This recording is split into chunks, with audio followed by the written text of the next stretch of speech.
पति पत्नी आपस में बैठकर शराब पी रहे थे और संबंध बनाने के बाद उन दोनों की हो जाती है मौत। और मौत होने के बाद दोस्तों इस घटना की पूरी सच्चाई जानने के लिए आप हमारे वीडियो को लास्ट तक ज़रूर देखिए। नमस्कार दोस्तों, मैं प्रदीप कुमार आपको अपने टेढ़ी बात चैनल में स्वागत करता हूं।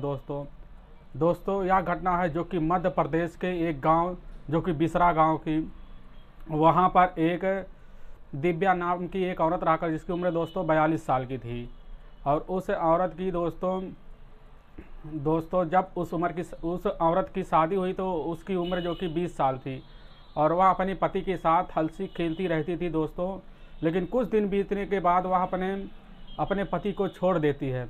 लेकिन फिर कुछ दिन बीतने के बाद दूसरी शादी कर लेती है, उसके साथ भी रहती, फिर उसको छोड़ देती है, फिर रहती किसी तीसरी के साथ है, फिर उसको भी वह औरत जो कि दिव्या उस आदमी को भी छोड़ देता है। ऐसे पहली, दूसरी, तीसरी, चौथी, पाँचवीं और छठवीं, जब वह छठवीं होता है तो उसके एक बच्चा होता है जो कि उसके साथ भी वह कुछ दिन रहने के बाद उसके साथ भी रहती है, हंसी खुशी रहने के बाद उसके साथ जो कि वह उसको भी छोड़ देती है। फिर जब छोड़ने के बाद अपने घर पे अकेली पड़ जाती है तो वह जो कि इसी की वजह से वह धीरे धीरे वह दारू की उस औरत को लत लग जाती है, जो कि वह दारू पीने लगती है।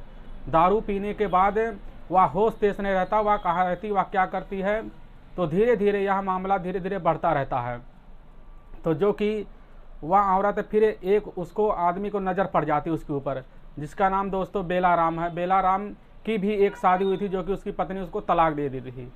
फिर इन दोनों का जो कि उसी रास्ते में जाते हुए जो कि ठेका पड़ता था दारू का, उसी ठेके के पास वह आदमी जो कि रहता था, वहाँ पर उसकी नज़र, बेलाराम की नज़र इस औरत से पड़ी।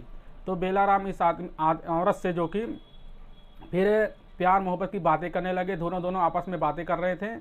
फिर इसी की फलस्वरूप दोनों का प्यार धीरे धीरे संबंध में बन गया और संबंध में बदलने के बाद दोस्तों इन दोनों में शादी के लिए राजी हो गए दोनों। फिर जो कि बेला जब इनसे शादी की तो यह भी लगभग 1-2 महीने बहुत प्यार से रहते थे। तो यह जब 1-2 महीने बहुत प्यार से रहते थे, फिर इसके बाद चलने के बाद फिर इनका जो कि इनके रिश्ते में दरार हो गया। दोस्तों अगर दरार नहीं होता तो जो कि इससे पहले इन्हीं के बीच में जो कि औरत दारू पी के अपने पतियों के साथ ऐसा ही करती थी, इसके लिए 6 रिश्ते टूटे थे। जो कि एक 6वां बच्चा जो था उसको छोड़ के इसी पति के पास आ गई थी रहने के लिए। आखिर ये औरत कैसी सीधी हो सकती है जो कि यहाँ ऐसी घटना को अंजाम देती है कि ऐसे 6 लोगों को छोड़कर ऐसे यहाँ पर नहीं आई है। तो फिर वह आदमी इस औरत से पीछा छुड़ाने के लिए से बोलती मैं तुम्हारे साथ नहीं रहूँ तो मेरे से तलाक ले लो। तो लेकिन ये औरत कहती मैं नहीं ले सकती, अब तुम मेरे साथ रहना होगा, नहीं तो मैं जाके पुलिस कंप्लेन कर दूंगी। तो यह आदमी बेलाराम फंस जाता है। फिर एक दिन क्या होता है, बेलाराम अपने ठेके से दारू की बोतल लेकर आता है। फिर शाम को दोनों बैठ के पीते फिर वहाँ पर कुछ पकवान बनाया जाता है, दोनों बैठ के आराम से खाते हैं। खा के फिर दोनों बोतल खोलते हैं। खोलने के बाद दोस्तों दोनों पीते हैं। फिर जैसे बोतल ख़त्म होता रहता है वैसा इन दोनों का नशा बढ़ता रहता है। बढ़ने के बाद ये दोनों आपस में संबंध बनाते हैं दोस्तों, एकदम नग्न अवस्था में पूरी तरह से हो जाते हैं। और उसी अवस्था में बेलाराम जो कि इसको बोल देता है दिव्या को कुछ, दिव्या गुस्सा हो जाती। फिर वहाँ से पड़ा बेलाराम पीछे से देखता है एक बट पड़ा होता है, बहुत बड़ा बट पड़ा होता है, उसको पीछे से उठा के दिव्या के सर पे मारता है। और मारने के बाद दिव्या गिर जाती, बोलती ये क्या कर रहे हो तुम मेरे साथ, ऐसा मत करो प्लीज़, ऐसा मत करो, मैं अब नहीं रहूँगा, तुमको छोड़ के चला जाऊँगा।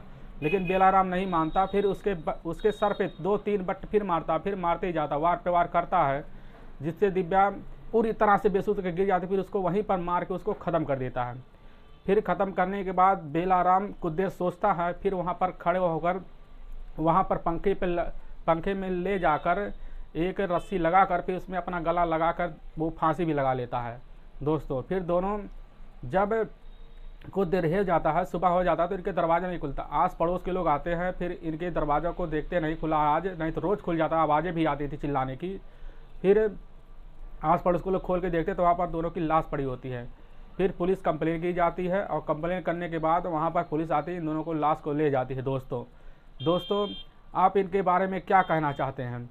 क्या बेलाराम ने सही किया ये सब कदम उठा के वहाँ उसे जो कि दिव्या को भी चोट पहुँचाई? फिर अपने को अगर इस मामले को पहले ही पुलिस थाने पहुँच गया होता तो यह मामला आज ना होता। दोस्तों आप इन दोनों के बारे में क्या कहना चाहेंगे? क्या इन्होंने सही कदम उठाया?